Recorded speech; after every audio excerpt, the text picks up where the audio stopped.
जय हिंद दोस्तों, आप सभी का स्वागत है एनडीए 24/7 पर। बहुत सारे बच्चों का सवाल ये होता है कि भैया एनडीए के साथ एसएसबी की तैयारी करें कि ना करें, या फिर अगर करें भी तो कैसे करें, करनी चाहिए क्या, कि भैया रिटर्न ही नहीं निकला तो एसएसबी की तैयारी करके क्या करेंगे। ये कई सारे सवाल तुम्हारे मन में होते हैं। आज उनका सटीक उत्तर मिलने वाला है।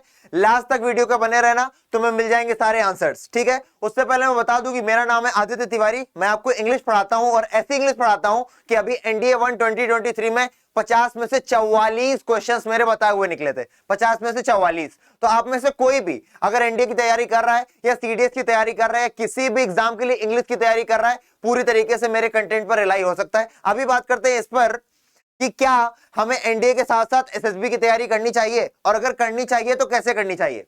बेटा, हम सभी जानते हैं कि एनडीए का जो रिटर्न होता है वो यूपीएससी कंडक्ट करवाता है। तो जब यूपीएससी कंडक्ट करवाता है तो पहले हम यूपीएससी की थोड़ी बात कर लेते हैं। हम सभी जानते हैं कि यूपीएससी में प्रीलिम्स का एग्जाम होता है, मेंस का एग्जाम होता है और उसके बाद इंटरव्यू होता है। तो क्या वो बच्चा मान लो ये जो इंटरव्यू दे रहे हैं आज, क्या अगर ये सोचे कि सिर्फ और सिर्फ प्रीलिम्स की मैं तो पहले तैयारी करूंगा, फिर मेंस की करूंगा, फिर इंटरव्यू की करूंगा, तो क्या ये कभी पास हो पाएंगे? बच्चे नहीं हो पाएंगे। ये तीनों एक दूसरे के साथ इंटरलिंक्ड होते हैं, एक दूसरे के साथ मिले हुए होते हैं। तो अगर जब आप सफलता को चुनते हैं अपने लिए, तो आप प्रीलिम्स के साथ साथ मेंस की तैयारी करते हैं और मेंस के साथ साथ इंटरव्यू की तैयारी करते हैं। बात समझ में आ रही है? उसी तरीके बच्चे आप सभी जानते हैं कि जब आप बात करते हैं एनडीए एग्जामिनेशन की, किसकी बात करते हैं? एनडीए एग्जामिनेशन की, नेशनल डिफेंस एकेडमी के लिए। तो पहले आपको रिटर्न देना होता है, उसके बाद आपकी एसएसबी होती है, उसके बाद आपका मेडिकल टेस्ट होता है। ठीक है, ये 3 प्रोसीजर होते हैं, फिर आपकी मेरिट लिस्ट आती है। तो बच्चे, जब आप रिटर्न एग्जाम दे रहे हो, मान लो आज आपने फॉर्म भरा, 3 सितंबर को आपका पेपर लगा है 2023 में, जो सेकंड अटेम्प्ट होने वाला है। तो बच्चे, अभी जो मई है और मई से लेकर के सितंबर तक क्या आप सिर्फ रिटर्न की तैयारी करने वाले हो? क्या आप एसएसबी का कोई क्राइटेरिया फुलफिल नहीं करोगे? फिर अगर मान लो आपका रिटर्न निकल भी गया तो आपको कितने दिन मिलते हैं बच्चे? हम सभी को पता है मुश्किल से 1-2 महीने मिलते हैं। और आपको पता है एसएसबी पूरा का पूरा आपकी लाइफ खंगालता है, पूरी आपकी पर्सनालिटी खंगालता है, पूरा आपका साइकोलॉजी खंगालता है, पूरा आपका स्ट्रेंथ, स्टेमिना, फिजिक सब कुछ खंगाल लेता है। तो क्या आपको लगता है आप 1-1.5 महीने में तैयारी कर लोगे? नहीं कर पाओगे। सच्चाई यही है। आप 14-14 दिन में जाकर के सीख करके आए थे चीजें। बच्चे, आपके अंदर वो चीजें होती हैं तभी बच्चे निकल पाते हैं। आप खुद ही सोचो, एक कोचिंग में 10,000 बच्चे गए, उनमें से 100 बच्चों का हो गया, तो क्या सक्सेस रेट है वहां का? वो कोचिंग आपको नहीं बना रही, आप खुद को बना रहे थे।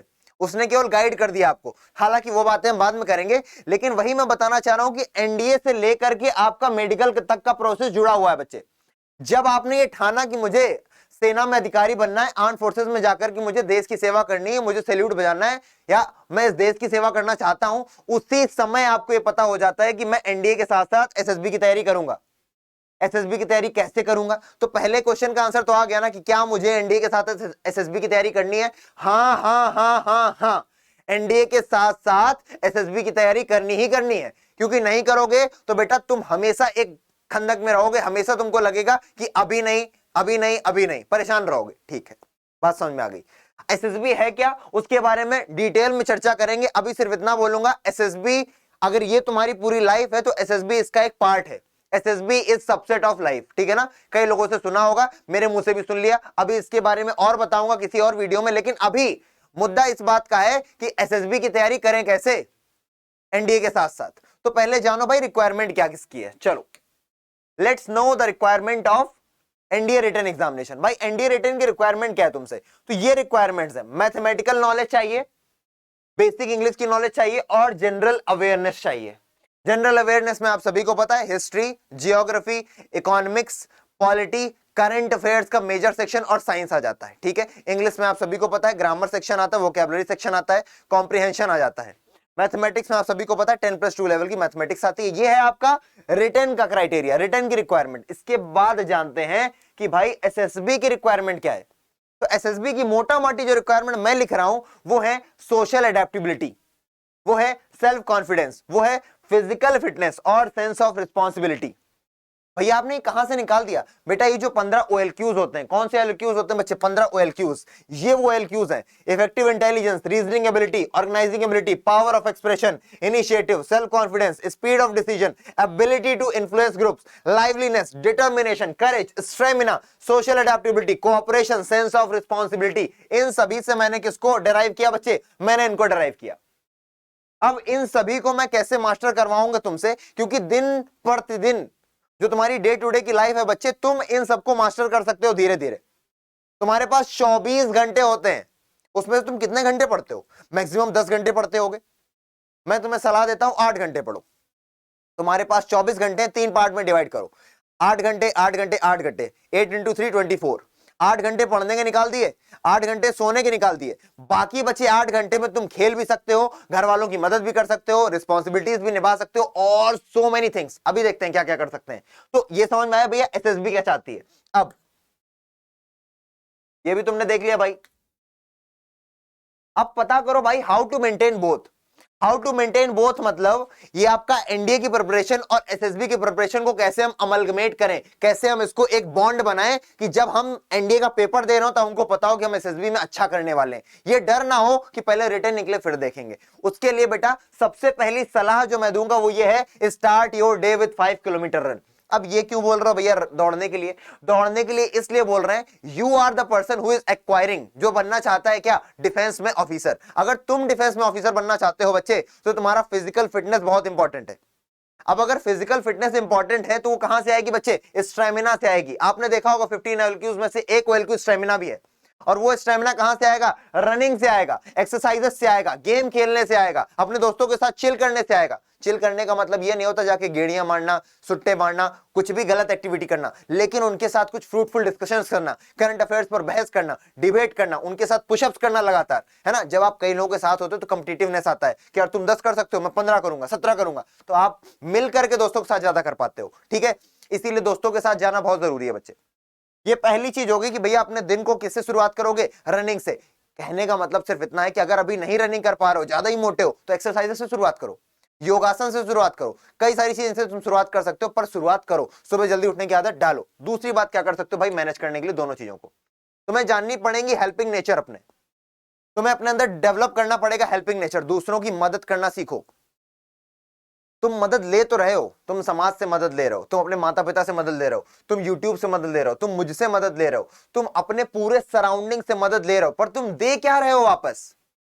ये भी तो इंपॉर्टेंट है ना। तुम मेहनत तो कर रहे हो बेटा 8 घंटे 10 घंटे, उसके एवज में तुम दे क्या रहे हो? ये तो तुम अपने लिए कर रहे हो जो मेहनत कर रहे हो, और बाद में तुम सोसाइटी के लिए भी कर रहे होगे, देश के लिए भी कर रहे होगे, पर आज के तारीख में तुम क्या कर रहे हो देश के लिए, समाज के लिए, परिवार के लिए?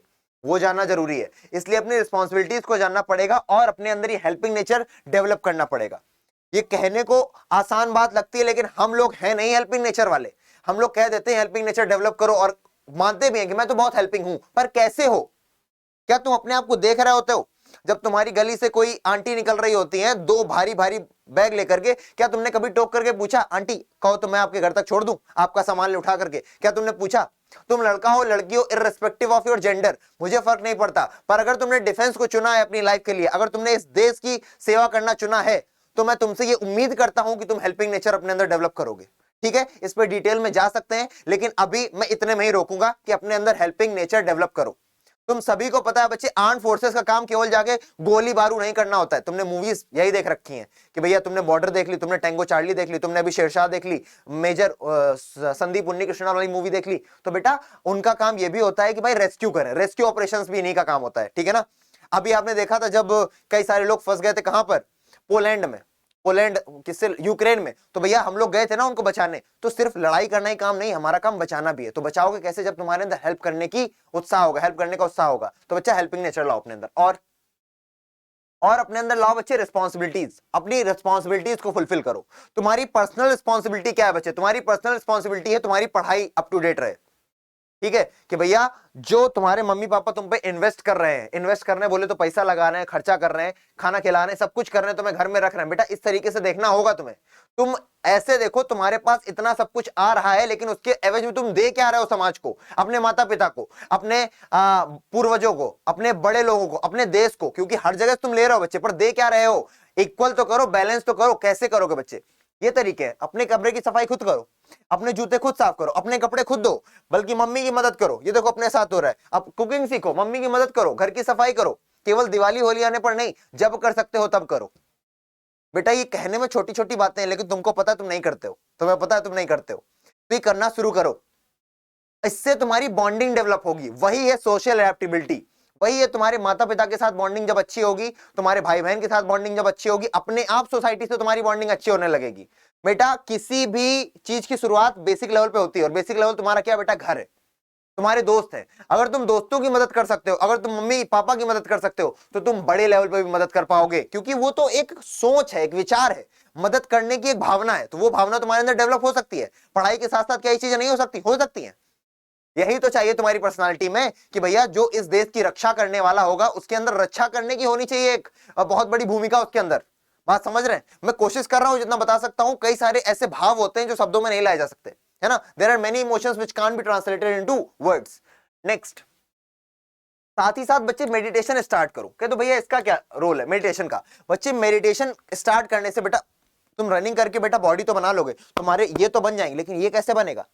यहाँ पे शांति, यहाँ पे पेशेंस कैसे आएगा, यहाँ पे धैर्य कैसे आएगा? वो आएगा बच्चे मेडिटेशन से। क्या तो वो तो बुढ़ापे में किया जाता है, हम क्यों करें? नहीं बच्चे, ये सारी मान्यताएं गलत हैं कि मेडिटेशन बुढ़ापे की चीज। मेडिटेशन है क्या? अपनी सांस पर नियंत्रण करना, अपने विचारों को देखना, तुम सोच क्या रहे हो, अपने आप को जरा स्क्रूटिनाइज करना कि मैं क्या सोचता हूं, मैं क्या देखता हूं, मैं फोन में क्या चलाता हूं, मैं किससे बात करता हूं, मैं क्या बात करता हूं। यही चीजों को देखना ही तो मेडिटेशन है। Awareness is equal to meditation. तुम जितना अवेयर हो, क्या मुझे अपने घर की सिचुएशन पता है कि मेरे पापा इतना कमाते हैं, वो इतने में ये करते हैं, मेरी मम्मी इतना ये करती हैं, मेरा समाज कैसा है, मेरे अगल बगल वाले कैसे हैं, मेरी गलियां रोड बनी है कि नहीं बनी है, मेरे राज्य में गरीबों के लिए क्या व्यवस्थाएं हैं, मेरे राज्य में दलितों के लिए क्या व्यवस्थाएं, मेरे राज्य में छोटे बच्चों के लिए क्या समस्याएं, मेरे राज्य में महिलाओं के लिए क्या समस्याएं हैं और उनका क्या निवारण हो रहा है, मेरे देश में कौन कौन सी समस्याएं हैं, भारत का अमेरिका के साथ क्या रिलेशन चल रहा है। क्योंकि हर एक चीज आपको डिफेक्ट करती है। जब बाहर की दुनिया में तेल महंगा होता है, आपके घर में आने वाला गैस का सिलेंडर महंगा होता है बच्चे, होता है कि नहीं होता है? तो ये घर का जो गैस का सिलेंडर है वो आपके पापा की पॉकेट मनी से आता है, पापा की सैलरी से आता है, सॉरी पॉकेट मनी से नहीं। वो सैलरी डिपेंड कहां कर रही है बच्चे? इंडिया और सऊदी अरब के रिलेशन पर, इंडिया और उन नेशंस के रिलेशन पर जहां से हमारे पास तेल आता है, जहां से हमारे पास पेट्रोलियम आता है। बड़ी बड़ी बातें हैं, लेकिन लिंक्ड हैं आपके घर तक। वो जो माचिस की डिब्बी आती है ना, जिससे तुम जला करके दिया सराई जलाते हो, जिससे जला करके तुम वो जला देते हो अपना, जिसमें तुम दूध गर्म करते हो, उसको क्या बोलते हो? स्टोव। बेटा हर एक छोटी से छोटी चीज, क्योंकि हर चीज बेची जा रही, खरीदी जा रही है, एक रिलेशन बना हुआ इंटरनेशनल रिलेशन, उसको तुम्हें समझना पड़ेगा। आईआर बहुत इंपॉर्टेंट है, इंटरनेशनल रिलेशन इसी को बोलते हैं आईआर। ठीक है, मेरी बात समझना बच्चे। मेडिटेशन करोगे, तुम्हारे अंदर सोचने समझने की क्षमता डेवलप होगी। और इस वीडियो को पूरा देखना, क्योंकि एसएसबी में यही चीजें काम आने वाली हैं तुम्हारे, और ये आज से शुरू कर सकते हो तुम। नेक्स्ट, अगली चीज है बच्चे, डेवलप ओएलबी। मैं ओएलक्यू हमेशा बोलता हूं, ऑफिसर लाइक क्वालिटीज, लेकिन ओएलबी क्या है? ओएलबी एक नया टर्म है जिसका मतलब है ऑफिसर लाइक बिहेवियर। बिहेव करना सीखो कि अगर एक ऑफिसर होता तो इस सिचुएशन में क्या बिहेव करता। अगर तुम्हारी मम्मी तुमको सुना रही है, अगर तुम्हारा कोई टीचर तुमको सुना रहा है, कोई तुम्हारे सामने कोई घटना हो गई है रोड पर, तो तुम कैसे बिहेव करोगे? अब अपने हिसाब से नहीं, अब फेक करना शुरू करो। एक ऑफिसर कैसे बिहेव करता? Officer always takes initiatives. वो सबसे पहले इनिशिएटिव लेगा, है ना, लाइवलीनेस रहेगा। अभी देखते हैं क्या क्या होता है ओएलबी उसके अंदर। तो an officer must be very cheerful, हमेशा खुश रहता है वो। खुश रहने के मायने क्या है? जब तुम खुश रहते हो तो तुम्हारे वातावरण भी खुश रहता है, तुम्हारा वातावरण खुश रहता है तो तुम चीजों को जान पाते हो, अच्छी तरीके से ग्रैस्प कर पाते हो। बात समझ में आई? Must be cheerful and lively. Lively का मतलब जिंदा दिली होनी चाहिए, हर समय किसी भी काम को करने के लिए तैयार है ना, किसी की मदद करने को तैयार है, अपने आप को बलिदान करने को तैयार है। That is what liveliness is. ठीक है ना। In any situation he put in, किसी भी सिचुएशन में डाल दो, तुम चीयरफुल और लाइवली रहने चाहिए। He must understand the feeling of his subordinates. अब भैया तुम जब जाओगे, किसी कंपनी के बनाए जाओ, किसी प्लाटून के तुम हेड बनाए जाओगे, 40 लोगों के ऊपर कमांड करोगे तुम, तो जब 40 लोग तुम्हारे डिसीजन से चलेंगे तो भैया अपने सबऑर्डिनेट की भावनाएं तो समझोगे ना। अगर तुमने अपने सबऑर्डिनेट की भावनाएं ही नहीं समझी तो तुम कैसे लीड कर पाओगे? बात समझना। Subordinates and keep them cheerful by lightening up the situation by cracking occasional jokes. Joke करने की एक चीज मैं भूल गया लिखना, बच्चे कम्युनिकेशन स्किल पर काम करो। पढ़ाई के साथ साथ तुम अपनी इंग्लिश सीख रहे हो, इंग्लिश के साथ साथ बोलना सीखो। तुम अपने भावनाओं को, अपने जो तुम्हारे थॉट्स हैं, जो तुम्हारे फैक्ट्स एंड फिगर्स हैं, उनको रखना सीखो। क्योंकि जब तुम्हारा कम्युनिकेशन स्किल अच्छा होगा, एसएसबी अपने आप अच्छा होगा, क्योंकि वहां पे interview communication skill, debate communication skill, GTO communication skill, lecturette communication skill. बेटा हर जगह कम्युनिकेशन का काम आएगा। कहीं पर वर्बल कम्युनिकेशन लगेगी, कहीं पर तुम्हारी रिटन कम्युनिकेशन लगेगी। जब तुम पीपीटी लिख रहे होगे, पीपीडीटी, जब तुम लिख रहे होगे एसआरटी, जब तुम लिख रहे होगे डब्ल्यूआरटी, है ना, वर्ल्ड एसोसिएशन टेस्ट वेट लिख रहे होगे, जब तुम टेट लिख रहे होगे, थमेटिक परसेप्शन टेस्ट, जब तुम मिलिट्री टास्क कर रहे होगे, बच्चे तुम्हारी कम्युनिकेशन स्किल हर जगह काम आने वाली है। कम्युनिकेशन स्किल अच्छी होने के लिए जरूरी है कि तुम जोवियल होने चाहिए, जोवियल बोले तो हंसमुख होने चाहिए, तुम्हारा जो टेम्परामेंट है वो पॉजिटिव होना चाहिए, ना कि मनहूस टाइप का कि बैठे हैं बात ही नहीं कर रहे हैं, ऐसा नहीं होना चाहिए। तुम जहां पर भी हो वहां पर तुम हंसी खुशी का माहौल बना सको, ये तुम्हारे अंदर कैपेसिटी होनी चाहिए, तब माना जाएगा कि हाँ तुम्हारे अंदर सोशल अडेप्टेबिलिटी है, तुम्हारी कम्युनिकेशन स्किल्स अच्छी हैं। आगे बढ़ते हैं। Keep them cheerful by lightening up occasional jokes, liveliness increases the productivity. बेटा जो लाइवलीनेस है, लाइवलीनेस का मतलब होता है थोड़ा सा चीजों को एनर्जेटिक रूप में करना। जब तुम एनर्जेटिक होते हो तो तुम्हारे आसपास के वातावरण में भी एनर्जी फैलती है। बेटा तुम जानते हो वाइब्स का खेल है, तो तुम्हारे सबऑर्डिनेट्स भी उसी तरीके रिएक्ट करते हैं, ठीक है ना। तो liveliness increases what, productivity and also keeps the individual in right frame of mind. जब तुम लाइवलीनेस में होते हो, जब तुम चीजों को करने के लिए तत्पर होते हो, तो तुम अपने माइंड के राइट फ्रेम में होते हो। राइट फ्रेम का मतलब बच्चे हर समय तैयार हो, और जब तुम तैयार हो तो तुम पॉजिटिव हो, यानी कि कोई समस्या आएगी देख लेंगे। मेरी बात समझ में आई? तो ओएलबी अपने अंदर डेवलप करना है, ऑफिसर लाइक बिहेवियर। कोई समस्या होगी अगर ओएलबी को लेकर या किसी भी पॉइंट को लेकर, या तुम्हें कोई और थॉट्स आ रहे हैं, कमेंट सेक्शन में लिखना, तुम्हारा रिप्लाई तुम्हें किया जाएगा, ठीक है ना। कमेंट सेक्शन बेटा तुम्हारे लिए ही है, अपने आप को पार्टिसिपेट कराओ, अपना पार्टिसिपेशन दिखाओ, ठीक है ना। नेक्स्ट, वैसे इतनी ही बातें हैं। एंड एट लास्ट आप सभी को थैंक यू मेरी बात सुनने के लिए। धैर्य के साथ, धीरज के साथ, पेशेंस के साथ मिलते रहेंगे इसी तरीके, आपको नई नई जानकारियां देते रहूंगा। जो भी आपकी क्वेरीज हैं आप कमेंट सेक्शन में लिख सकते हो, जो भी आपको समस्याएं आ रही हैं कि भैया ये नहीं समझ में आ रहा है, अब ये नहीं समझ में आ रहा, बेटा तुम्हारी पूरी जर्नी में तुम्हारे साथ रहेगा तुम्हारा भाई आदित्य तिवारी, तुम्हारा भाई पूरी जर्नी में तुम्हारे साथ रहने वाला है, यहां से लेकर जब तक तुम एकेडमी से निकल करके बाहर नहीं आ जाते और लेफ्टिनेंट नहीं बन जाते, फ्लाइंग ऑफिसर नहीं बन जाते, सब लेफ्टिनेंट नहीं बन जाते। मेरी बात समझ रहे हो? चलो अपनों का और अपना ख्याल रखो, मन लगा के पढ़ाई करो, खेल कूद पर ध्यान रखो, क्योंकि खेलना बहुत जरूरी है। जो तुम्हारा शरीर स्वस्थ होगा तब तुम्हारा मस्तिष्क स्वस्थ होगा, ठीक है ना। और अपनों के साथ अच्छे से रहेंगे, सोशल एडेप्टेबिलिटी बना करके रहेंगे। जय हिंद, मिलते हैं अगले वीडियो में।